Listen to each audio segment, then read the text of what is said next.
नमस्ते। लाइव में आपका स्वागत है। आज सीबीआई की एक बड़ी रेड हुई है दिल्ली के उप मुख्यमंत्री मनीष सिसोदिया साहब के घर पे और उनके बाकी करीब 20 और ठिकानों पे, और इंटर स्टेट रेड है, बाकी और राज्यों में भी रेड की गई है।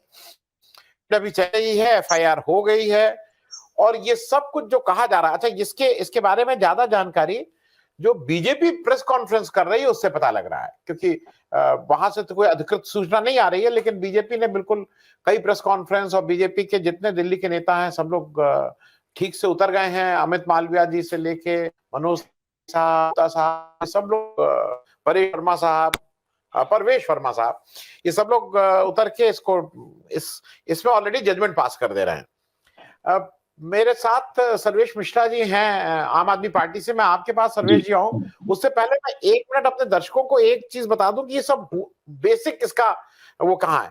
दो चीजें इंपॉर्टेंट हैं जो दर्शकों को समझना चाहिए। एक तो ये एक्साइज पॉलिसी थी। पुरानी एक्साइज पॉलिसी में हम सब लोग जब दिल्ली जाते थे, जब शुरू में आज से 30-40 साल पहले गए थे, तो अजीब सा लगता था कि लोग वहां दौड़ते हुए लाइन लगाते थे। लगता था हम लोगों को कोई अमृत बट रहा है कि नए लखनऊ से गए थे। ये सन 87-88 की बात है। क्या है कि शराब की दुकान की लाइन है। खैर, उस लाइन को उस समय दिल्ली में कुल 864 स्टोर थे, 864, जिसमें से 475 सरकार रन करती थी। मतलब सरकार के अलग अलग कॉर्पोरेशन थी, वो 4 कॉर्पोरेशन थी उसमें, टूरिज्म, और 389 प्राइवेट थे।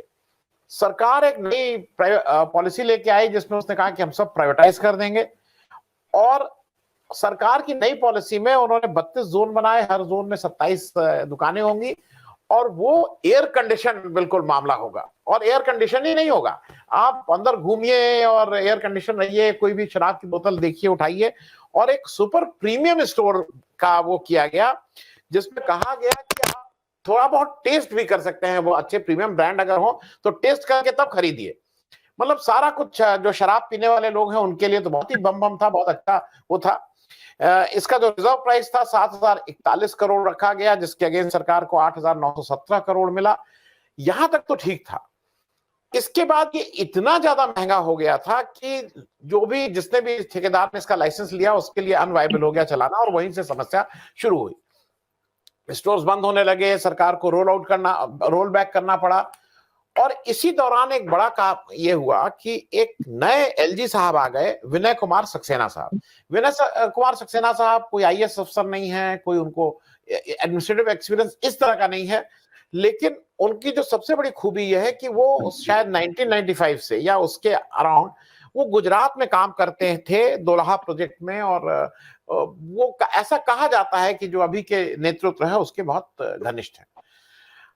ये सीबीआई इंक्वायरी का मूल जो कारण जो बीजेपी के से आ रहा है वो कि सरकार को 144 करोड़ का राजस्व की हानि हुई है, और मूल में यही बात है। सर्वेश जी, आपसे पहले हम लोग समझ लें और फिर हो सकता है आपसे कुछ प्रश्न हम लोग भी समझने के लिए। ये कोई आपको फंसाने के लिए नहीं है, आपको कटघरे में नहीं खड़ा किया जा रहा है, लेकिन समझने की कोशिश आपसे जरूर की जाएगी कि ये सारा मामला क्या है, कैसे आप लोग देख रहे हैं। सर्वेश मिश्रा साहब, आम आदमी पार्टी के आप प्रवक्ता हैं, आपसे बात शुरू कर रहे हैं। जी धन्यवाद। देखिए सर, 30 सालों से ये दुकानें दिल्ली में थी, काफी समय से। आपने जैसा बनाया और स्ट्रक्चर वैसा ही था। सरकारी में भी 3 अलग अलग विभाग बटे हुए थे और उसके अलावा प्राइवेट दुकानें थी। लेकिन दिल्ली में देखा जा रहा था कि काफी 2 नंबर की अवैध शराब पाई जाती है। पुलिस की भी टीमें थी, अपनी एक्साइज की भी टीम थी, और काफी रेट फ्लक्चुएशन और एक मार्केट ऐसी देखी जा रही थी कि नकली शराब आ रही है, 2 नंबर की शराब आ रही है। तो जब से हमारी सरकार आई थी हमने कोई भी एक भी नई दुकान नहीं खोला था। फिर हम एक नई पॉलिसी लाए, जिस पॉलिसी के तहत हमने ये देखा कि अभी जो दिल्ली में रेवेन्यू है एक्साइज का, इसके थ्रू हम गवर्नमेंट का रेवेन्यू इंप्रूव कर सकते हैं। क्योंकि ये 30 साल से जो पुराने इवेंट्स दिए गए हैं, एक्साइज के लाइसेंस 1 साल के लिए होता है। तमाम लोग पहले जो है, मैं अधिकतर दुकानें इसमें बड़ी पकड़ वाले लोग या राजनीतिक पकड़ वाले लोगों की थी, और वही पुराने 1-1 साल पे रिन्यूअल और ऐसी पॉलिसी के तहत चलते जा रही। तो हमने जब देखा कि हम इससे नया रेवेन्यू ला सकते हैं, सरकारी खजाने में और पैसा ला सकते हैं, तो हम एक नई पॉलिसी लेकर वो उस पॉलिसी को हम कैबिनेट में लाए। कैबिनेट से अप्रूव हुआ। अप्रूव होने के बाद एलजी साहब के पास गया, एलजी साहब ने उसे पास किया। वो पॉलिसी है। उस पॉलिसी में बीच में कुछ चेंजेस आ गए कि जब हमने कैबिनेट ने पॉलिसी कुछ और पास किया, एलजी साहब ने कुछ और पास किया, पहले जिन जगहों पे शॉप्स खुल जाती थी, नई पॉलिसी में हुआ कि वहां नहीं खुलेंगी, और दुकान खुलने की जो पॉलिसी है वो सुप्रीम कोर्ट की गाइडलाइंस के हिसाब से पूरे देश में एक ही है। शराब की दुकान खुलने की जो पॉलिसीज है वो पूरे देश में। उसके बाद से बात हुआ, हमारा एक टारगेटेड था कि हम इतना इतना रेवेन्यू ग्रोथ हमारा पर ईयर आएगा। अब उसमें से हुई हमारे मॉडल में जो बीच में आने लगा कि हम पिछले 3 महीने में, शुरुआत के 3 महीनों में 1300 करोड़ के लगभग हम प्रॉफिट में आए। 1335 करोड़ हमारा प्रॉफिट हुआ, जिसका डेटा हमने दिया भी, पब्लिक भी किया।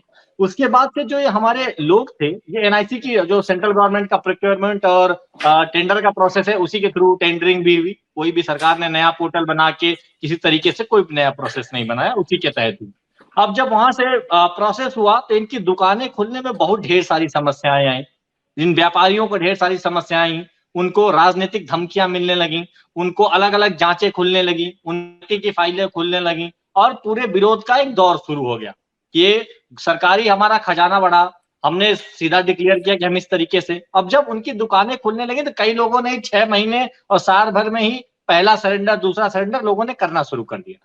अब उसको आते आते एक अंत के दौर में एक ऐसा समय आया कि जब और भी खबरें तेज हो गई कि राजनीतिक विरोध और अलग अलग अधिकारियों को ट्रांसफर करना, और नए एलजी साहब आए, नए एलजी साहब ने और भी ज्यादा अफरा तफरी मच गई। अफरा तफरी में क्या हुआ कि ढेर सारे जोन लोगों ने सरेंडर कर दिया कि हम रिन्यूअल नहीं कराएंगे। दिल्ली में एक ऐसी व्यवस्था बन गई है जिसमें समझ नहीं आ रहा कि काम कैसे करें। अब हमने ये सोचा कि पहले ही दुकानें, हम 850 दुकानों की बात हुई थी नई पॉलिसी में, 250 एलजी साहब के नए परिवर्तन की वजह से कम हो गई, उन्होंने कहा नहीं खुलेंगी। पहले जिस डीडीए का और उनका रोल नहीं होता था, उनका रोल इन्वॉल्व कर लिया गया, उसकी वजह से हुआ कि ये 250 नहीं खुलेंगी, 650 पे आ गए। 650 के बाद लोगों ने सरेंडर कर दिया, अब हम 400 पे आ गए। तो 850 से हम 400 पे। और दूसरी तरफ क्या है कि देश में एक बहुत बड़ा दल जो सुबह से शाम तक लेके झूठ बोलता है, तो पूरे दिल्ली में उसने झूठ फैलाया, जबकि वास्तु स्थिति थी। डिपार्टमेंट अपने क्लैरिफिकेशन दे रहा है कि हमने 850 का टारगेट लिया था कि हम 850 शॉप्स करेंगे, जो पहले 870 874 समथिंग था। उसमें कुछ दुकानें बीच में बंद होती खुलती रहती थी। तो ये था कि हम 850 शॉप्स ओपन करेंगे। 850 शॉप तो 500 के आसपास थे। वो 500 उत्तर प्रदेश में, तो अलीगढ़ और तमाम ऐसे जिले हैं जहां पे 500 से ज्यादा शराब की दुकानें होती हैं। तो ये एक वैसी व्यवस्था बन गई कि जहां कारोबारियों ने छोड़ दिया। फिर हमने इस पॉलिसी को रोल बैक किया। रोल बैक करने के साथ हमने पहले ही बता दिया कि जिस तरीके से अफरा तफरी मच रही है, उसमें ये निश्चित है कि हमारे ऊपर सीबीआई का छापा पड़ेगा, ईडी का पड़ेगा, और तमाम तरीके से हमने नए मिशन लॉन्च किए। अरविंद केजरीवाल जी ने भारत को विश्व का नंबर 1 देश बनाने की, अच्छी शिक्षा, अच्छी चिकित्सा लागू करने की एक पॉलिसी, एक हमने योजना बनाई, और इस योजना के तहत काम करना शुरू किया। तो ये ट्रेंड कुछ समय से, कुछ महीनों से देखा भी जा रहा था कि भारत सरकार है, जो केंद्र सरकार है, वो जिसके गले में भी बीजेपी का पटका दिख जाए उस पर तो कोई कार्रवाई नहीं करेगी, उसके घर एक पुलिस तक नहीं भेजेगी। पर जिसके गले में बीजेपी का पटका नहीं हो, चाहे वो कोई भी हो, देश की कोई बड़ी पार्टी हो या छोटी पार्टी हो, उस पर लगातार छापे, कभी ईडी भेज देना, कभी सीबीआई भेज देना, कभी इनकम टैक्स भेज देना। तो उसने लगातार ये कार्रवाइयां शुरू कर दी। हमारे यहाँ सीबीआई आई, हमने उसका स्वागत किया। हमने कहा पहले भी 70 में से 50 के तकरीबन विधायकों पे पहले भी हमारी जांचें बैठ चुकी हैं। मुख्यमंत्री के घर में पुलिस आ चुकी है, उप मुख्यमंत्री की आ चुकी है। तो हमने तो कहा सीबीआई आई है, आप जांच करिए, जो आपको स्पष्ट करना है वो स्पष्ट करिए। कल के दिन ऐसा हुआ कि न्यूयॉर्क टाइम्स, जो दुनिया का एक बड़ा अखबार है, उसने खुद दिल्ली की शिक्षा व्यवस्था के बारे में माननीय उप मुख्यमंत्री, शिक्षा मंत्री मनीष सिसोदिया जी के बारे में लिखा। उसकी चर्चा होनी शुरू हुई। कल जैसे ही चर्चा हुई, कल से लेकर आज तक तमाम बड़े बड़े लोग ट्वीट कर रहे थे कि उन्हें अच्छा लगा। अमेरिका के बड़े बड़े उद्योगपतियों ने कहा कि अच्छा लगा कि दिल्ली में एक सरकार ने ऐसा काम किया। सुबह उठे तो सीबीआई ने कहा गुड मॉर्निंग, हम आ गए। बस यही खेल है सर। ठीक है, मैं सी पांडे साहब आपसे जरा एक चीज, क्योंकि आप वरिष्ठ हैं, आप जज की कुर्सी पे भी बैठे हैं, आप एक्टिविस्ट भी रहे हैं, आजकल आप गांव गांव घूम के एक अलग अलग जला रहे हैं, पंचायती राज को और सुदृढ़ करने की बात कर रहे हैं। सी पांडे साहब जरा ये बताइए, क्योंकि मैं इसको समझना जरा चाह रहा हूं कि जो सब लोग कहना है कि ये रेट पॉलिटिकल है, सब लोग कह रहे हैं कि रेट पॉलिटिकल है इसका, लेकिन अगर मान लीजिए कहीं कुछ होता है तो रेड होने में क्या दिक्कत है? अब भाई दिक्कत यह है कि अभी लोग उसकी सजा सुना दे रहे हैं। अगर सीबीआई की रेड कहीं होती है तो इसमें क्या दिक्कत है? देखिए, इसको दो बात से समझना होगा कि देखिए, निश्चित रूप से आप मान के चलिए कि जो गवर्नमेंट पावर में रहती है वो इस तरह के विंडिक्टिव एटीट्यूड चाहे वो एक तरह से उन किसी को डिमोरलाइज करने के लिए करती रहती है अपोजिशन। ऐसी बात नहीं है। आज के दिनों में 20, 25, 30, 40 सालों से मैं देख रहा हूँ कि सभी लोग इस मौके खिलाफ पॉलिटिकल पार्टी उठाते हैं। लेकिन अब यह है कि अब जहां तक आपराधिक मामले में है, ये मोदी जी का कोई ना कोई इसमें एजेंडा होगा। ऐसा नहीं है कि वो बिना किसी एजेंडे काम कर रहे हैं, क्योंकि उसको हम दूसरे दृष्टि देखें कि 15 अगस्त को जिस तरह से उन्होंने कहा कि मैं अब अपराधियों के खिलाफ, भ्रष्टाचार के खिलाफ अब मैं बहुत सख्ती से कदम उठाऊंगा और 1 अरब 30 करोड़ लोगों के देशवासियों के हमें इसकी जरूरत है, आप हमारी मदद करिए, हमको साथ दीजिए, हमको ताकत दीजिए। तो ये भ्रष्टाचार के खिलाफ अगर आपको आज कोई नई बात, भ्रष्टाचार इस देश में तो जब से देश आजाद हुआ भ्रष्टाचार भ्रष्टाचार भ्रष्टाचार की आवाज तो आप रोज सुनते रहते हैं। तमाम सबसे कोई पॉलिटिकल पार्टी आज तक हमने सुनी नहीं है जो भ्रष्टाचार मिटाने के लिए न आई हो। और चुनाव में भ्रष्टाचार के बाद भले भ्रष्टाचार के लिए ही चुनाव लड़ते हैं, लेकिन चुनाव में ही भ्रष्टाचार करते हैं। भ्रष्टाचार सत्ता में आने के बाद ही भ्रष्टाचार करते हैं, लेकिन हर पार्टी कहती है कि हम भ्रष्टाचार मिटाएंगे। वो भी पहले भी 14 में भी मोदी जी आए तो भ्रष्टाचार मिटा रहे थे, तो 19 में आए तब भी भ्रष्टाचार मिटा रहे थे, तब भी भ्रष्टाचार। लेकिन लाल किले से अगर इस बात को उन्होंने कहा तो ये मैं नहीं समझता कि देश की जनता के लिए कोई नई बात थी। देश की जनता तो सुन ही रही है कि हर पॉलिटिकल पार्टी भ्रष्टाचार मिटाने में लगी हुई है। ये एक पॉलिटिकल वेंडेटा के रूप में मैं समझता हूँ कि उन्होंने एक मैसेज दिया लाल किले से कि अब जो इस तरह से और पार्टी के लोग हैं भ्रष्टाचार में, वो उनके नजरिए से लिप्त है तो उनके खिलाफ कार्रवाई होगी। तो अब ये कार्रवाई का उनके पास एजेंसियां हैं, उनके पास इंस्टीट्यूशन है। लेकिन अरविंद केजरीवाल के जो मामले में एक चीज मुझे इस सरकार के मामले में जो मुझे विचारणीय हमको लगता है कि ये तो मैंने जनरल बात कही, लेकिन आखिर में इनके चीफ सेक्रेटरी ने, इन्हीं के चीफ सेक्रेटरी ने, अरविंद अग्रवाल के, उन्होंने ये बात चिट्ठी लिखी और उन्होंने एक रिपोर्ट सबमिट की और वो रिपोर्ट एलजी को दिया और एलजी और चीफ सेक्रेटरी ने फिर वो रिकमेंड करते हैं सीबीआई जांच। तो ये क्या गवर्नमेंट का कंट्रोल अपनी सेक्रेटरी पर नहीं है? और या सेक्रेटरी ने अगर उस बात को भेज दिया, कैसे बिना क्या चीफ मिनिस्टर के बिना राय मशवरे के चीफ सेक्रेटरी क्या भेज सकते हैं कि इस तरह से गवर्नमेंट के खिलाफ? अगर वो भेज सकते हैं तो फिर इसका ये मतलब है कि वो बिल्कुल फ्लिमसी और बेसलेस तो हो नहीं सकता। अगर चीफ सेक्रेटरी भेज रहे हैं, चीफ सेक्रेटरी से जरूर भेजने के पहले ये बात कम से कम उस पर बहुत विचार किया होगा गवर्नमेंट लेवल पर। तो ऐसी कोई चीज है नहीं कि जिसको कि आप छिपा के लिफाफे बंद करके भेज दीजिए। वो एक सिस्टम है गवर्नमेंट का, नीचे जो फाइल चली होगी उसमें एग्जामिन किया होगा उन्होंने, क्या क्या गड़बड़ी किया होगा उन्होंने। तो वो सारे गड़बड़ियों को करके उनके चीफ सेक्रेटरी अगर किसी मामले को आगे बढ़ाते हैं, वो पॉलिटिकल वेंडेटा की बात छोड़ दीजिए, तो ये स्थिति क्यों पैदा हुई? अगर ये स्थिति पैदा हुई तो इन निश्चित रूप से ये करप्शन में आता ही है। और वो करप्शन में आता है तो कोई भी एजेंसी अगर जांच करती है तो जांच करने के लिए आप उसको रोक नहीं सकते। आखिर उन एजेंसियां बनी ही इसीलिए है। और जांच में अगर नहीं आता है तो वो ऐसी जबरदस्ती भी नहीं कर सकता। फिर जुडिशियल सिस्टम अपने देश में है ही, जैसा भी जुडिशियल सिस्टम हो उससे आपको प्रोटेक्शन पूरा का पूरा मिलता है। अब करप्शन में क्या हुआ कि जो ये प्रिवेंशन ऑफ करप्शन एक्ट है, इसका स्कोप अब इतना वाइड हो चुका है कि आपको कोई घूस लीजिए या न लीजिए, अगर किसी को आप नाजायज फायदा भी उठाते हैं या कहीं किसी को गवर्नमेंट को कोई लॉस भी होता है तो वो भी उसमें आ जाता है। तो इसलिए जब जो लोग at the helm of the affair है, खास करके फाइनेंशियल मैनेजमेंट में, अगर उनके किसी निर्णय से, अगर उनकी पॉलिसी से कोई नुकसान गवर्नमेंट को होता है या किसी को फायदा भी आपने करा दिया, तो वो सब भी करप्शन के, एंटी करप्शन में, वो प्रिवेंशन ऑफ करप्शन एक्ट की धाराओं में वो बड़ी आसानी से कवर हो जाता है। तो इस मामले में जो फाइनेंशियल मैनेजमेंट का मैटर था, तो इस पे गवर्नमेंट को बहुत सावधानी से इस बात को इनको डील करना चाहिए था। और हर स्टेज पर सबसे बड़ा बात जो हमने सुना है, अभी तो हमने इसको पूरे एग्जाम उस तरह से तो थारोली किया नहीं, कि आपने सारे कैबिनेट के पावर दे रखा था मिनिस्टर्स को कि आप जो चाहे एक्साइज मिनिस्टर करें। कैबिनेट के पावर सबके डिफाइंड है, सबके सेक्रेटरी का पावर क्या है, चीफ सेक्रेटरी का पावर क्या है, एलजी का क्या पावर है, कैबिनेट का क्या पावर है। तो ये सारी चीजें में अगर जरा भी डेविएशन होगा तो वो उंगली उठेगी।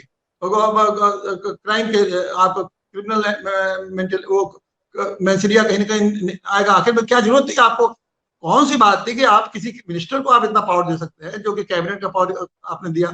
ये कन्वीनियंस के लिए हो सकता है, आप हो सकता है इसमें कोई जा रहा है कि आप ज्यादा पैसा स्टेट के लिए कमाना चाहते थे, स्टेट को आप इनरिच करना चाहते थे, उस पैसे से आप और स्कूल अपना बनाना चाहते थे, अस्पताल खोलना चाहते थे, ये सारी बातें अच्छाई हो सकती है। लेकिन फाइनेंशियल में इन चीजों को आपको बड़ी बारीकी से देखना होगा, और वो गलती होगा तो फिर प्रिवेंशन ऑफ करप्शन एक्ट में आपको खिलाफ कार्रवाई हो जाएगी, हो सकती है। और वो ये छापा मारा, इस तरह के एविडेंस आते हैं तो निश्चित रूप से वो इनके खिलाफ कार्रवाई हो जाएगी। ठीक ठीक ठीक है। जैसे पांडे साहब ने कहा, पांडे साहब ये जो लिकर वाला मामला है ना, ये कोविड के जमाने में हमने आप सबने देखा था कि सारी स्टेट, उत्तर प्रदेश में तो देखा ही था, जो सबसे पहला कारोबार खोला गया था वो शराब का था। और उस समय तो एक मजाक भी चलता था कि आप वैसे निकलना मना था, और लोग कहते थे मजाक में कि अगर पुलिस वाला पूछे तो क्या तो शराब लेने जा रहे हैं, तो उसके लिए आप जा सकते थे। आप ऐसे कहीं दूध लेने नहीं जा सकते थे, आप राशन लेने नहीं जा सकते थे, लेकिन शराब लेने जा सकते थे। तो शराब अहम है, किसी भी सरकार को चलाने के लिए शराब का एक्साइज ड्यूटी अहम है। मैं एनके सिंह भाई साहब आपसे एक बहुत बेसिक सी चीज समझना चाह रहा हूं। जो आज प्रेस कॉन्फ्रेंस हो रही है उसमें दो तीन चीजें कही जा रही हैं। उसमें एक तो ये कहा जा रहा है कि withdrawal of policy is admission of guilt.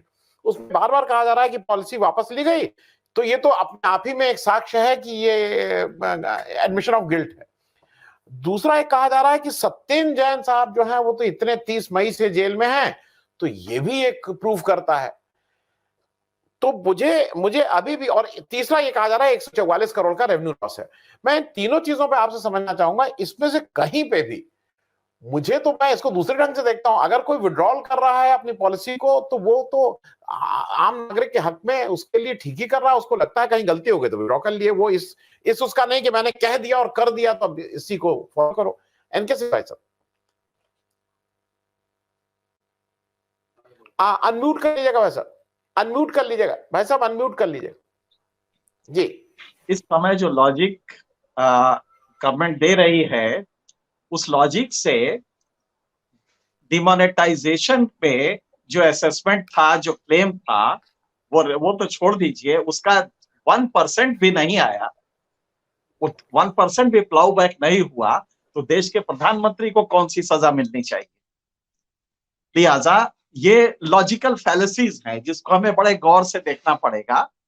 Bhartrihari का एक श्लोक है, वारंगदेव नृपनीतिर अनेक रूपा। तवायफ की तरह राजनीति के भी अनेक रूप होते हैं, राजा की नीति के भी अनेक रूप होते हैं। तो ये टिपिकल है। और जो अभी आपके प्रवक्ता ने नहीं बताया, मेरे ख्याल से अभी उनको थोड़ा ट्रेंड होना पड़ेगा। जो लास्ट में बात कही वही सबसे पावरफुल है। न्यूयॉर्क टाइम्स में छपना, पेज 1 पे मनीष सिसोदिया का फोटो, और एक आइडियल स्कूल की तरह उसको तस्वुर करना और ये बताना कि साहब ये दिल्ली में एक एजुकेशन का, एक रिफॉर्म का एक अजब मकाम है।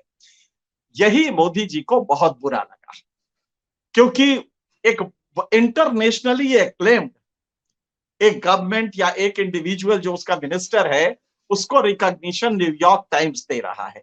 बस इतना ही काफी था। बाकी तो सीबीआई है, वो तोता है, वो कर लेगी। एक चीज और समझ लें, predatory instinct of A state, ये अंग्रेजी में जुमला चलता है कि स्टेट के ये प्रीडेटरी इंस्टिंक्ट्स होते हैं, और उसको वो जो चमक दे, जो शीट देती है, जो कवर देती है, वो लेजिटिमेसी या लीगैलिटी का दे देती है, और कुछ नहीं किया है। आप जरा सोचिए, दिल्ली का एजुकेशन और हेल्थ, आप जानते कितना खर्चा होता है बजट का? 25% और 10%। हिंदुस्तान तो छोड़िए, वर्ल्ड की किसी कंट्री में नहीं होता 25% हेल्थ पे। लेकिन अरविंद केजरीवाल लगातार, and not today, it's been many years in a row, और ये व्यक्ति लगातार हेल्थ और उसको इंप्रूव कर रहा है। इसके पास दो ही चीजें हैं मेन रूप से, शिक्षा और एजुकेशन। लिहाजा वो दर्द बहुत बड़ा है मोदी जी को। और अगर न्यूयॉर्क टाइम्स में छप जाएगा तो आप क्या समझते हैं, उसके बाद वो कसीदे काढ़ेंगे? इसके लिए आपको लॉजिक में जाने की जरूरत नहीं है कि किया क्या। वैसे मैं तार्किक रूप से बता दूं, ये जो टोटल रेवेन्यू था 9,000 करोड़ का, इन दुकानदारों ने दुकान से लाइसेंस से वादा हुआ था कि 9,000 करोड़ देंगे। कोविड आया, बंद हुई दुकानें, तो वो लोग कोर्ट में गए, कोर्ट में कहा कि साहब हम रेवेन्यू कहां से लाएंगे। कोर्ट ने कहा भाई इसको देखिए, ये तो जेन्युइन कॉज है। उसके बाद अरविंद केजरीवाल, जरा सोचिए आप, दिल्ली गवर्नमेंट किया क्या है। 9,000 करोड़ की रेवेन्यू, जो मेजर रेवेन्यू है दिल्ली, आप जानते हैं दिल्ली का बजट कितना है, करीब 70,000 करोड़ का। और 70,000 करोड़ के बजट में मेजर रेवेन्यू आपका एक्साइज का है, उसके बाद ट्रेड टैक्स का है। तो एक्साइज के इस रेवेन्यू को वापस कर, जैसे ही उन्होंने कहा, तो उन्होंने कहा एक जेन्युइन कॉज है, क्योंकि दुकानें बंद थी, लिहाजा हम इसको रिड्यूस करते हैं, सिर्फ इतना। उसके बरक्स दिल्ली की एमसीडी ने, जो कि बीजेपी के पास है, उसने जो रिड्यूस किया वो 10% था। टोटल रेवेन्यू जो था, वो जितने भी आपके ये थे, जो सड़क पे हाईवे वो लगता है, टोल टैक्स लिया जाता है, टोल टैक्स वाले इसी दिल्ली के बीजेपी के पास आए, बोले कि साहब अब तो गाड़ियां वाड़ियां चल नहीं रही हैं। तो उन्होंने कहा अच्छा कोई बात नहीं, 10% खर्च से रिड्यूस कर, शायद 15%, if my memory doesn't fail me, it is 15% कम कर दिया। वो गुनाहगार नहीं है, चूंकि अरविंद केजरीवाल और उसके लोग, और होता क्या है, अंग्रेजी का एक और मुहावरा है, it hits where it hurts the most. इसलिए उस मर्मस्थल पे हमला करो। मर्मस्थल भारत में क्या होता है, अगर कोई तन के खड़ा है तो मोदी जी की स्कीम ऑफ थिंग्स में वो रहता नहीं, लिहाजा वहां पे हमला करो। जैसे अगर हम पत्रकार हैं तो बहुत सिंपल है कि हमारा कोई रिकॉर्ड दिखा दो, हमारा कोई लेन देन दिखा दो। अब वो प्रूफ तो होगा, 3 टियर सिस्टम जो जुडिशियल है उसमें तो टॉप तक जाके प्रूफ होगा ना, हम गिल्टी है या नहीं है। और प्रूफ तो कर दिया, गिल्टी जो थे बिल्किस बानो के हत्यारे, उनको स्टेट अपनी पावर से छोड़ देता है सीआरपीसी की पावर से, जो कि जिसका पर्पस देने का बिल्कुल दूसरा था। तो इसलिए अगर आप इसको समझना चाहते हैं, वो सीबी जी ने बिल्कुल सही कहा कि जैसे ही ऐलान किया उन्होंने, भाइयों बहनों आपके आशीर्वाद चाहिए। मैं भ्रष्टाचार पे एक हेड ऑन कोलिजन करना मतलब कि वो करना चाहता हूं। मुझे तभी डर लगा कि ये नया क्या कर रहे हैं, किसको किसको पकड़ने जा रहे हैं, कितने विरोधी हैं जिसको क्या पकड़ेंगे। और ये डिमेगोगी है। असल में आपको ये रेजिम समझना है, इसकी इंट्रिकेसी समझनी है, इसके कॉम्प्लिकेशन समझने हैं, तो आप नॉर्मल डिक्टेटर वाले फॉर्मेट में नहीं समझ पाएंगे। एक टिपिकल टेक्स्ट बुक डिमेगोगी है जो कि ये पूरा चला रहे हैं, और उसको समझने के लिए आपको अपनी सोच को ऊपर ले जाना होगा। वो हर सेंटेंस पॉलिटिकल साइंस में दुनिया की यूनिवर्सिटी में पढ़ाया जाने लायक है कि डिमेगोगी में झूठ कैसे बोला जाता है। उस दिन जो स्पीच हुआ, आप जरा सोचिए, 2022 में कहा गया था कि 2022 में के साथ किसान की आमदनी दूनी हो जाएगी, उसकी कोई चर्चा नहीं हुई। सबको घर मिल जाएगा, पूरे देश में घर मिल जाएगा। भाइयों बहनों, अगर मैं प्रण करता हूं कि सबको घर दिया जाएगा, जाके जरा देख लीजिए कि फुटपाथ के किनारे और पुल के नीचे कितने लोग आज रहते हैं।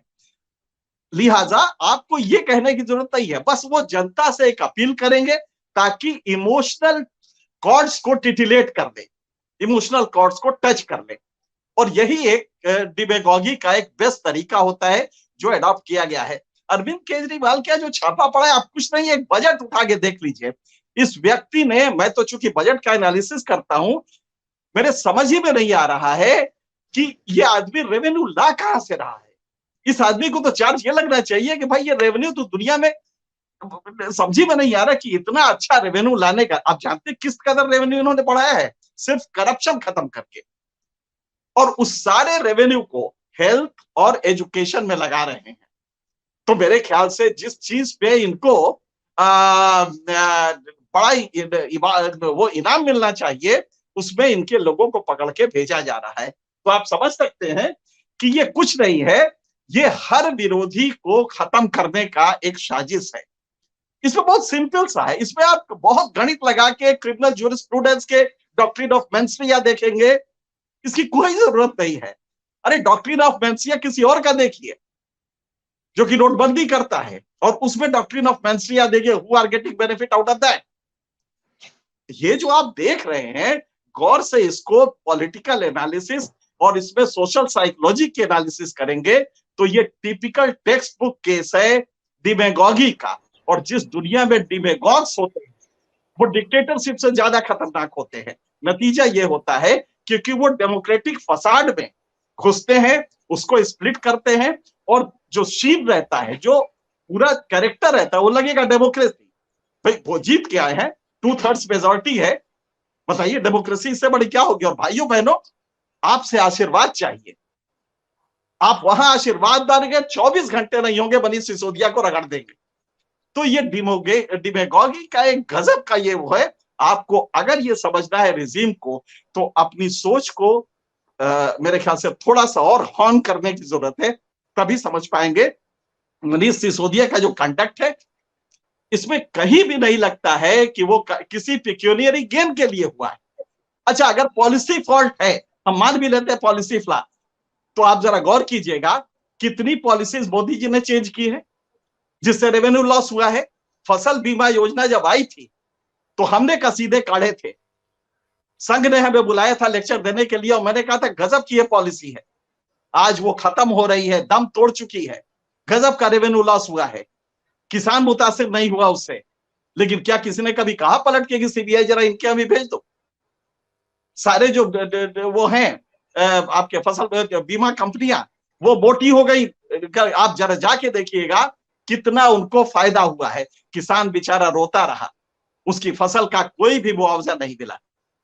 जो कुछ मिला वो बैंक्स को मिला और इंश्योरेंस एजेंसीज को मिला। लिहाजा इस देश में रिच पुअर डिवाइड बढ़ रहा है। जिनी कोएफिशिएंट पे आपकी फॉल्टी पॉलिसी की वजह से जब कोरोना में एक फैक्ट्री धुआं नहीं उगल रही थी, एक फैक्ट्री ने काम नहीं किया, नो प्रोडक्शन एट ऑल, और इसके बाद भी अंबानी की आमदनी 90 करोड़ प्रति घंटा बढ़ रही थी और 12 करोड़ मजदूर बेरोजगार हो गए थे।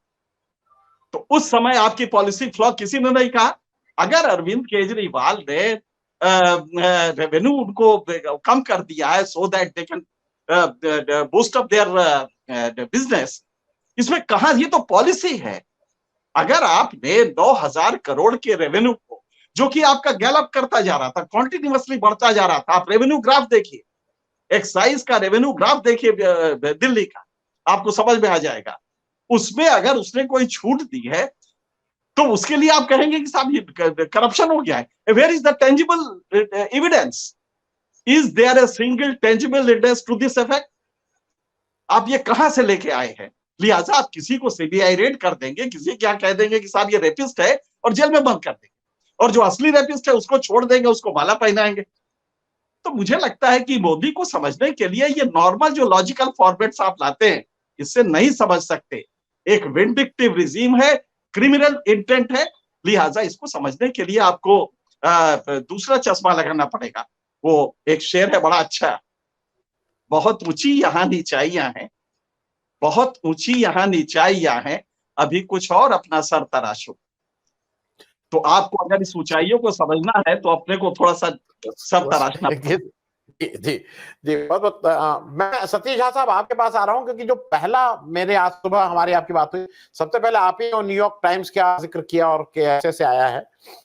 लेकिन एक सतीश झा साहब, दो चीजें हैं जो मैं इस समय मान लीजिए बीजेपी का प्रवक्ता के तौर पे आपसे बात कर रहा हूं। प्रेस कॉन्फ्रेंस में और हर जगह कहा जा रहा है कि साहब वो एजुकेशन ठीक है, लेकिन ये तो रेड एक्साइज पॉलिसी पे हुई है, दोनों को मिक्सअप मत कीजिए। एक दूसरा, मैं सतीश झा साहब, जैसा एनके सिंह साहब कह रहे हैं, हम लोग हो सकता है कि बहुत सी चीज अरविंद केजरीवाल साहब का किस तरह से किए उससे एक मत ना हो, लेकिन इसमें कहीं कोई दो राय नहीं है कि उन्होंने एजुकेशन और शिक्षा और हेल्थ, इसका तो चेंज कर दिया, इसको गेम चेंजर के तौर पे किया है। मेरे हिसाब से देश में ये एक मॉडल के रूप में सबको अडॉप्ट करना चाहिए था, क्योंकि क्वालिटी ऑफ शिक्षा बेटर हो गई है। बनिस्बत इसी बात पे ये बुरा मान जाना कि उनका न्यूयॉर्क मुझे तो लगता है कि आज सबको कॉन्ग्रेचुलेट करना चाहिए था कि हमारे देश का एक कोई ऐसा व्यक्ति है जिसके बात को न्यूयॉर्क टाइम्स भी मान रहा है। अब न्यूयॉर्क टाइम्स को डिमीन करके कि वो तो पैसे से कर दिया गया, खलीज टाइम्स में भी निकला था, ये तो सतीश झा साहब, मैं इस प्रतिक्रिया को कर रहा हूं। न्यूयॉर्क टाइम्स क्या कोई भी चाहेगा और उसको कुछ भी छपवा लेगा? सतीश झा साहब, अगर आपको याद हो, कुछ समय पहले, 2-1 साल पहले, न्यूयॉर्क टाइम्स की एक फेक न्यूज शुरू की थी जिसमें लिखा गया था कि नरेंद्र मोदी दुनिया के सबसे लोकप्रिय नेता हैं। न्यूयॉर्क टाइम्स का एडिटोरियल लिखा गया था, उस पर न्यूयॉर्क टाइम्स को फिर कहना पड़ा ऐसा कुछ नहीं है, हमने ऐसा कुछ नहीं कहा। उन्होंने पूरे प्रोटोकॉल के संदर्भ में कहा, उनको ये नहीं कहा कि आप झूठ बोल रहे हैं जो भी, उन्होंने कहा ऐसा कुछ नहीं है हमारे यहाँ, हमारे इस नाम कोई संपादक भी नहीं है जिसके नाम से आपने लिखवाया है। वो जो भी है, तो मोदी को हमेशा एक लालसा रही है कि जो दुनिया के जो अच्छे अखबार हैं, जो अच्छे इंस्टीट्यूशंस हैं, उसकी प्रशंसा करे। वो नहीं करते हैं तो वो फेक करवा लेता है। लेकिन न्यूयॉर्क टाइम्स में अगर किसी की तारीफ होती है, जब भाजपा के बारे में सिर्फ बुराई आ रही है पिछले समय से, तो जाहिर है कि बहुत बड़ा मुद्दा बन जाता है। तो पहली बात, जैसे ही मैंने देखा कि ये हुआ है, तो मुझे लगा कि जैसे एनके ने बोला, मुझे फौरन लगा कि इसका कोई ना कोई असर होना चाहिए। लेकिन हम सीवी साहब बात सुन रहे थे, जज साहब बात सुन रहे थे, आज की तारीख में अगर इतिहास में 1947 से किसी डेमोक्रेटिक गवर्नमेंट में करप्शन की बात होगी, उसमें जो सबसे बड़ा जो प्लैटिनम एंडाउमेंट अवार्ड मिलेगा वो भाजपा की सरकार को मिलेगा। और आप सोचिए, अडानी 2014 में $2 बिलियन का था, आज $120 बिलियन का है। ये मानव इतिहास में इतना बड़ा जो अचंबा किसी ने नहीं दिया था कि 2 बिलियन से 8 साल में 120 पहुंच जाइए, ऐसा आज तक संभव नहीं हुआ। ना बिल गेट्स कर पाया, ना इलॉन मस्क, कोई नहीं कर पाया।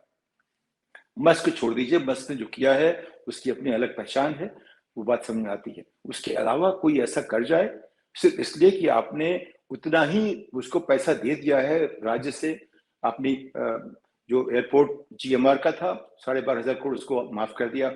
देखिए तो करीब 2-2.5 लाख करोड़ रुपए माफ कर दिया गया अडानी के नाम पे। कोई किसी को बैठ के उसको कैलकुलेट करना पड़ेगा। अगर आप जैसे एनके ने बोला उसके बारे में, अंबानी के बारे, अडानी जो है बड़ी कहानी जो अडानी है। तो अगर आप देखो करप्शन की बात, जितने मुद्दे जज साहब ने उठाए हैं, उन सब मुद्दों पे एक ही पार्टी खरी उतरती है करप्शन के नाम पे पूरी तरह से, वो है भाजपा की सरकार जो केंद्र में है। लेकिन दूसरी बात यह है कि क्या किसी भाजपा की सरकार के ऊपर सीबीआई ने रेड की? क्या किसी भाजपा के मंत्री में सीबीआई ने रेड की? क्या भाजपा के सब लोग दूध से धुले हुए हैं? क्या ऐसा क्यों है कि जो बाहर करप्ट होते हैं, जैसे भाजपा में आते हैं, सब शुद्ध हो जाते हैं? क्यों हम उसको वॉशिंग मशीन कहते हैं? सोचना पड़ेगा। तो अगर आप ये चाहते हैं कि जो प्रक्रिया अपने आप दंड बन जाए, वो सभी कर सकते हैं और सरकार के पास एक जरिया है करने का, लेकिन उनकी छवि हमेशा गंदी होती जा रही है। अरविंद ने जो भी किया है, उसने शिक्षा के नाम पे, मैं जो मनीष कर रहा है वो शिक्षा में उसको बड़ी सतही मानता हूं, लेकिन फिर भी जो उसने किया है कैमरे के लिए बहुत अच्छा किया है, और कुछ भी आप करोगे उससे कुछ ना कुछ अच्छा फायदा होगा। लेकिन उसकी संभावनाएं 10 गुना ज्यादा है।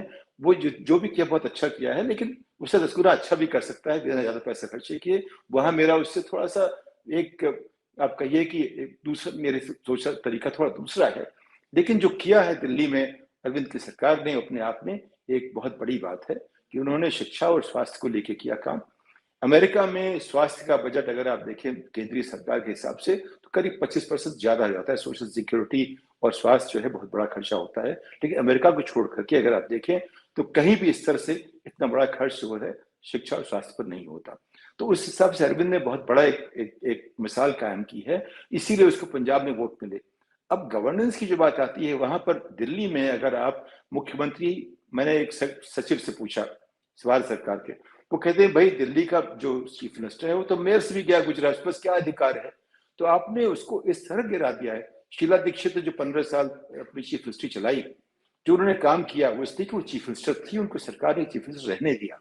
अरविंद केजरीवाल को आपने मेयर से भी नीचे के अधिकार दिए हैं, LG चलाता है उसको, वहां कुछ भी केजरीवाल नहीं करते। केजरीवाल, अच्छा दूसरी बात यह है कि राज्य सरकारों के पास कोई दो ही चीजें हैं, पेट्रोल में एक्साइज ड्यूटी लगा दीजिए या आप शराब की बात कर दीजिए, बाकी सारे पैसे GST से आते हैं, वो केंद्र सरकार रख लेती है। तो केंद्र सरकार चाहती है कि उसका पूरा नियंत्रण जो हो राज्य सरकार पे हो। तो राज्य सरकार के पास कोई दो ही चारा है, या तो पेट्रोल पे वो लगाए एक्साइज ड्यूटी या शराब। तो अगर वो हो रहा है तो उसमें गलत क्या है? दूसरी बात यह है कि राज्य सरकार की जिम्मेदारी है, वो चुन के आती है, वो नियम तय करे जो भी करती है। जब करप्शन की बात आती है उसके लिए एक स्वायत्त ढांचा होता तो हम मान लेते। आज सीबीआई स्वायत्त नहीं है, तो सीबीआई जो भी करेगा वो अपने आप माना जाता है कि ये भाजपा कह रही है करने के लिए। तो यहाँ एक बहुत बड़ी एक छवि की मुश्किल है नरेंद्र मोदी को कि अब जो भी करेंगे ये माना जाएगा कि वो विंडिक्टिव है, ये वेंडरा चल रहा है। और उनका मेरे हिसाब से बहुत साफ बात है, नरेंद्र मोदी ने यह तय कर लिया है कि अगर हमें आगे चलना है तो ये जरूरी है कि जितने भी लोग अपोजिशन में हैं सबकी छवि जितनी काली हो सकती कर दी जाए। उसके लिए जितने भी तरीके निकाल सकते हैं आप निकालिए। और किसी पर आरोप लगाना बड़ा आसान है, जैसा आप कहते हैं ऐसा ऐसा नहीं होता। चीफ सेक्रेटरी जो है वो छोटा सा बहुत ही छोटा आदमी होता है जो अपनी नौकरी के लिए कुछ भी करने को तैयार रहता है। जितने मैंने IAS अफसर देखे हैं सब बहुत छोटे लोग हैं जो अपनी नौकरी के लिए कुछ भी करने को तैयार रहते हैं, किसी भी स्पाइन नहीं होती। मैं संपादक था और मैंने तमाम IIPA पढ़ाते हुए तमाम चीफ सेक्रेटरीज देखे, तमाम सेक्रेटरीज देखे, सभी कहते हैं साहब हम तो खड़े होके आते हैं और लेट के जाते हैं। तो जब तक वो सेक्रेटरी चीफ सेक्रेटरी होता है सब लेट के जाते हैं, उनकी कोई हैसियत नहीं है। वो जो अनपढ़ जो उनके ऊपर जो बॉस होता है, चाहे वो चुन के आया हो या जैसे दिल्ली में है जहाँ लेफ्टिनेंट गवर्नर दिया गया है, वो भी तो IAS था, लेकिन वो अब उनको समझाता है, वो कहता है जो भी कहता है वो करेंगे। नहीं करेंगे तो आज की तारीख में यह है कि सबके ऊपर कोई न कोई, देखिए ऐसा है आपके चीफ जस्टिस को ये बताया गया कि अगर ये नहीं करो आपके पास हम ED भेज देंगे आपके घर पे। सुप्रीम कोर्ट चीफ जस्टिस के साथ ऐसा हो रहा है। इस तरह की बातें सुनने में आती हैं, हम प्रूफ कैसे करेंगे?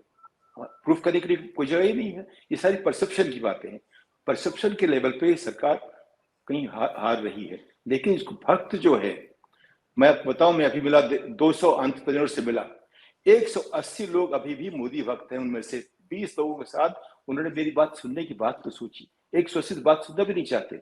ये जो भक्ति भाव है ये इस हद तक मैं कहता हूं गहरा हो चुका है कि सबको बड़ी मुश्किल होगी जब तक कि विपक्ष के सब नेता सामने ना आ जाए, साफ ना हो जाए। अरविंद को सोचना पड़ेगा कैसे कोalition बनाए, लेकिन उसकी विश्वसनीयता अपने आप बहुत कम हो गई है, वहां उसकी बहुत परेशानी है। लेकिन जो अभी हुआ है मैं मानने को तैयार नहीं हूं, इसमें कोई नीति है, कोई नियम है। ये सब इसलिए हुआ है कि उनको किसी भी तरह से हर साफ नेता की छवि काली करनी है, उसके जो भी तरीका निकले ये उन्होंने फैसला कर लिया है।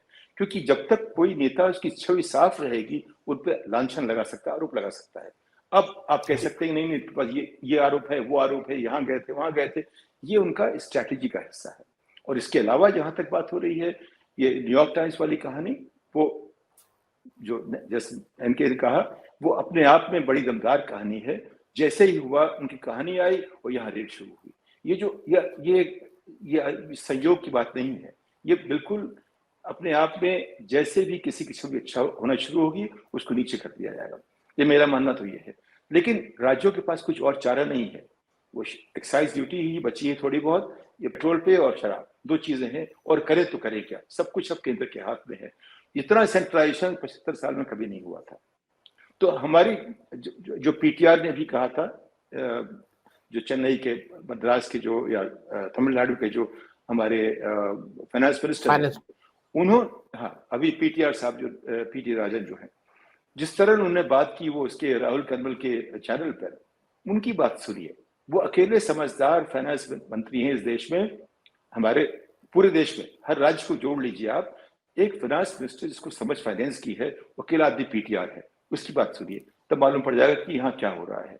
तो मेरा मानना यह है कि राजनीतिक तौर पर मोदी जी ने फैसला कर लिया है, उनका जो भी विरोधी होगा उसके ऊपर हमेशा कोई न कोई इस तरह से एक काली स्याही से उनको पोतेंगे। एक तो वो है, दूसरा जैसे ही कोई बात होगी उसका रिस्पांस होगा। तीसरा CBI जो है आज की तारीख में जनतंत्र हमारे जो है उसमें जो कार्यपालिका और जनतंत्र का जो एक रिश्ता होता है उसको बदलने का तरीका CBI के रास्ते निकाल रहे हैं ये, और ED के रास्ते निकाल रहे हैं। सब लोग बातें कर रहे हैं, हमारे पास कोई उसका जवाब नहीं है जब तक कि अपोजिशन साथ ना आए। और अपोजिशन साथ आना नहीं चाहता क्योंकि सब लोग डरे हुए हैं, सबके ऊपर इंडिविजुअली मार पड़ रही है। वो अगर पास में ज्यादा पढ़ेंगे तो उनके ऊपर डायरेक्टली बात पड़ेगी। तो ये जो मुश्किलें हैं हमारे सिस्टम की, मोदी ने ऐसा किया है, जो पूरी व्यवस्था उनकी है वो ऐसी बन गई है कि उन्होंने जकड़ लिया लोगों को। उससे कोई ज्यादा आगे नहीं बढ़ सकता। कुछ हद तक आप हल्ला कर सकते हैं, ज्यादा हल्ला करेंगे तो इमीडिएटली सरकार आपके ऊपर हावी हो जाएगी। तो इसमें जो है, जो संतुलन बनाने का काम है, इसके लिए कोई बड़ा नेता चाहिए, वो अभी उभर के आया नहीं। वो क्या होगा देखता है, इसमें हम और आप ज्यादा नहीं कुछ कर सकते। जी, मैं ब्रजेश जी आपके पास आ रहा हूँ। ब्रजेश जी मेरे साथ हैं और उम्मीद है कि अगले 2-4 हफ्ते में ये फॉर्मली चैनल के साथ जुड़ जाएंगे, क्योंकि अभी प्रिंट से निकले हैं और टेस्टिंग दी वाटर। ब्रजेश जी आपसे थोड़ा संक्षेप इसलिए क्योंकि थोड़ा और इन लोगों को सुना। एक चीज बता दीजिए, जो बार बार एक चीज हो रही है और लोग कह रहे हैं कि ऑपोजिशन में ही सब चोर, बेईमान, डाकू, पॉलिसी नहीं वाले हैं, और जो भाजपा में चला जा रहा है सब बिल्कुल शुद्ध चरित्र वाले, अच्छे लोग, कॉम्पिटेंट, सारी चीजें वहां हो जा रही है। ये क्यों हो रहा है? क्योंकि इसको लेके ही सारा बवाल है। अगर वो भ्रष्टाचार सबके ऊपर चलाएं तब कोई दिक्कत नहीं है, लेकिन ये क्यों हो रहा है ब्रजेश जी? और इसीलिए इसको पॉलिटिकल कहा जाता है। नहीं, पॉलिटिकल कहा नहीं जा रहा, पॉलिटिकल ही है। भ्रष्टाचार को लेकर के जितनी भी रणनीति बीजेपी की है, जो राजनीतिक हल्के से जुड़ी हुई है, जहां भी राजनीतिक हल्के जुड़ी हुई है, वो पूरी तरह से या तो आप मेरे साथ हैं और मेरे साथ नहीं हैं तो निश्चय ही आपके जीवन में कोई न कोई कमी होगी जो भ्रष्टाचार के दायरे में होगी, या नहीं होगी तो बना दिया जाएगा। और सार्वजनिक जीवन में एक बार दाग लग जाए, एक बार जांच शुरू हो जाए, एक बार आप उस सिस्टम में आ जाए, तो लाखों हजारों ऐसे लोग हैं जो बातों को ही अपनी तरीके से सही मान लेते हैं। 10 साल बाद, 5 साल बाद कोर्ट से क्या ऑर्डर हुआ, क्या फैसला हुआ, तब तक आपका राजनीतिक करियर बर्बाद हो चुका होगा। ज्यादातर लोग ऐसे होता है कि इन स्थितियों में जब तक उनको लगता है बच सकते हैं, विपक्ष में है, वो बचने की कोशिश करते हैं, नहीं तो सरेंडर कर देते हैं। आज छोटे छोटे जो दल हैं वो कहने को विपक्ष में बने हुए हैं, लेकिन किसी भी रूप में वो आपस में एकजुट होकर के एक बड़ी ताकत बनने की स्थिति में नहीं है कि वो भारतीय जनता पार्टी जैसी पार्टी को चुनौती दे सके, क्योंकि कहीं ना कहीं सबके पीछे एक निगरानी तंत्र लगा हुआ है। जैसे ही कोई आदमी कारगर तरीके से विरोध की स्थिति में आता है, उसके खिलाफ एक्शन कार्रवाई शुरू हो जाती है। केजरीवाल का मामला थोड़ा सा डिफरेंट है बाकी राजनीतिक दलों की तुलना में। केजरीवाल की कार्यशैली, पब्लिक में परसुएशन और लगातार अपनी बात को सोशल मीडिया या आधुनिक जो भी तंत्र है उस पर रखते रहना, जिसका शुरू में बीजेपी ने बहुत फायदा उठाया। लेकिन केजरीवाल उस मामले में अपने छोटे से न्यूक्लियर दायरे में कहीं भी बीजेपी से मात नहीं खा रहे। दिल्ली जैसे छोटे से राज्य से निकल कर पंजाब में केजरीवाल की पार्टी का आ जाना मोदी सरकार के लिए हजम होने वाला मामला शुरू से नहीं था। अब गुजरात में जिस तरीके से और जिस गंभीरता से, चुनाव परिणाम क्या होंगे नहीं मालूम है, लेकिन बीजेपी की छवि को जिस गंभीरता से गुजरात में केजरीवाल ध्वस्त कर रहे हैं, कांग्रेस पिछले 20 साल में कुछ नहीं कर पाई। जब से 27 साल से बीजेपी सरकार है वहां पर उतना नुकसान नहीं पहुंचा पाई उस राज्य में आम लोगों के बीच में, जितना कि पिछले 4-5 साल की 7 साल की सक्रियता में आम आदमी पार्टी ने गुजरात में इस बीजेपी के या मोदी के अपने गृह प्रदेश में तार कर रही लगातार। तो निश्चय ही आज की डेट में देश के कुछ चुनिंदा जो दल हैं, छोटी पार्टियां हैं या नेता हैं, जिनको भविष्य के लिए मोदी टीम, मैं बीजेपी भी नहीं कहूँगा, मोदी टीम कहूँगा, जिसको मानती है कि कभी कोई ऐसा अनुकूल अवसर मिला तो लोग उभार पा सकते हैं। तो भविष्य में इनके लिए कोई अनुकूलन स्थिति पैदा हो और उभार पाए, उससे पहले इनको इतना नुकसान पहुंचा देना है, इतना बर्बाद कर देना है कि यह लोग कभी खड़े होकर के भारतीय जनता पार्टी या मोदी टीम को चैलेंज करने की हालत में ना रहे। तात्कालिक स्थिति जो है, जो अभी कार्रवाई हुई है, यह रणनीति भी, जैसा कि कहा जा रहा है न्यूयॉर्क टाइम्स का मामला, मुझे तो ख्याल है कि दिल्ली के मीडिया सर्किल में पिछले 1 महीने से चर्चा है कि कभी भी किसी भी दिन सिसोदिया गिरफ्तार हो सकते हैं, किसी भी दिन सिसोदिया के खिलाफ कार्रवाई शुरू हो सकती है। पिछले 1.5-2 महीने से कंटिन्यूअस जहां भी पत्रकारों की बैठक होती है, चर्चा होती है, डिस्कशन होता है, वो कहीं न कहीं भाजपा के या भाजपा समर्थित लोगों से सुनी हुई बातों के हवाले से ही लोग कहते हैं कि बस दिन का काउंटडाउन इंतजार करिए, किसी भी दिन कार्रवाई हो सकती है। मतलब जो कुछ आज हो रहा है, FIR दर्ज होने, जांच शुरू होने के पहले ही करीब करीब इसकी पटकथा लिखी जा चुकी थी। कैसे करना है और कब करना है का संयोग हो सकता है कि न्यूयॉर्क टाइम्स के मामले में उनको लगा होगा कि इस आदमी की छवि ज्यादा बड़ी हो, ज्यादा अंतर्राष्ट्रीय स्तर पर एक पहचान मिले, उससे पहले एक बड़ा दाग लगा के आगे बढ़ जाओ। लेकिन यह होना तय था। जब से जैन के खिलाफ कार्रवाई हुई थी उसके बाद से माना जा रहा था अगली कार्रवाई अगर केजरीवाल सरकार में किसी के खिलाफ होनी है तो सिसोदिया की। और सिसोदिया के खिलाफ कार्रवाई करने के लिए पीछे भी कई अवसरों पर मुद्दे तलाशे गए, लेकिन शायद उस समय कार्रवाई नहीं हो पाई। इस समय भी जो कार्रवाई का आधार बताया जा रहा है वो निहायत कमजोर है। और जो कोरोना पीरियड में छूट देने की बात की जा रही है, न्यूक्लियर लेवल पर देखिए तो हर स्टेट में जहां पर सरकारों ने टाइम बाउंड पीरियड के लिए कोई रेवेन्यू कॉन्ट्रैक्ट किया था, कोरोना पीरियड में जो गवर्नमेंट की तरफ से काम बंद किया गया था उस पीरियड का रेवेन्यू की छूट दी जा रही है। ये छोटे छोटे कारपोरेशंस या जहां जहां भी इस तरह के एग्रीमेंट्स वेंडर के माध्यम से या किसी थर्ड पार्टी के साथ किए गए थे, सबने इस चीज को रिकॉग्नाइज किया है, कहीं कोर्ट के ऑर्डर पर और कोई सरकार ने स्वतः अपने लेवल पर। तो उस पीरियड का रेवेन्यू जो है या तो ऑफ किया गया है या उस पीरियड के बदले में अगले साल में उनको अतिरिक्त कार्य उनका जो है टेंडर का पीरियड बढ़ाया गया है। यह इशू नहीं, जो 150 करोड़ का 140 करोड़ का नुकसान की बात कही जा रही है, यह इशू कोई गंभीर इशू नहीं है। केवल मामले को एक बार विक्टिमाइज करने के लिए, एक बार FIR दर्ज करने के लिए, एक बार पब्लिक में फैला देने के लिए कि देखिए सिसोदिया भी चोर है, जिसके तुम शिक्षा के नीतियों को गुणगान करते घूमते हो, वो आदमी वास्तव में ठीक नहीं। और उस दिशा में यह कार्रवाई हो गई है।